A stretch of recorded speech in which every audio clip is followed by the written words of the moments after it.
Hey, it's Miss Hochstetter here to show you how to do scientific notation. So this was a skill in our recent skills test that we maybe need a little bit more practice on before we move forward with our physics curriculum. So scientific notation is something we use to help us organize our numbers better. So if we're using really large numbers or really small numbers, we write them in scientific notation to make them easier to read and write. So what I want to do is I want to take a look at the physics reference table. So I'm going to zoom in over here. Ta-da! Here's your physics reference table that you're very familiar with. What I want you to notice is a lot of these are written in scientific notation. So we have the universal gravitation constant, 6.67 times 10 to the negative 11th, the speed of light in a vacuum. There's a lot of these are written in scientific notation. So you're going to need to know how to use this when we get to more advanced things.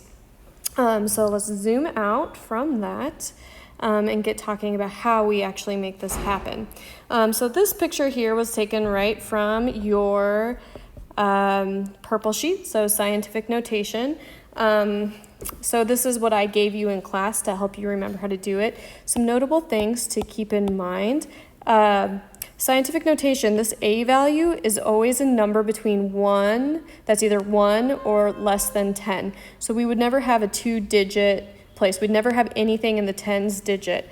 So that's always going to be 1 digit, dot, and then the remainder numbers times 10 to some kind of exponent. So that's the way we're always going to write that. And then we have some examples here where they show you they started with I'm not sure what number this is. It's really large. I'd have to count out the place values, but basically, so they put the decimal right here, and then they counted how many times you had to move over to make, to bring the decimal here, and that was 9 to the left, and so it becomes a positive exponent, as we see here, because we had to move 9 units to the left to make this number. For this one, we have a really small decimal number. So what we had to do is we started here and we moved our decimal 7 units to the right. And because it went to the right, that makes the exponent negative, like you see here. So that's basically how we do scientific notation.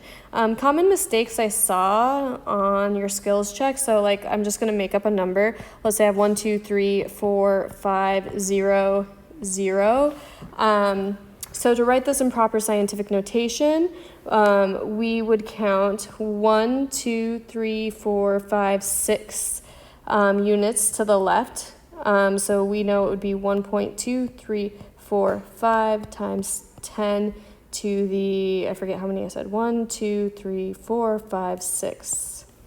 But some people put like 12.345 times 10 to the 5th. So although this is technically the same number, right? Like this number would still give you that up there. It's not written in scientific notation because we have something in the tens place, and that is not allowed for scientific notation.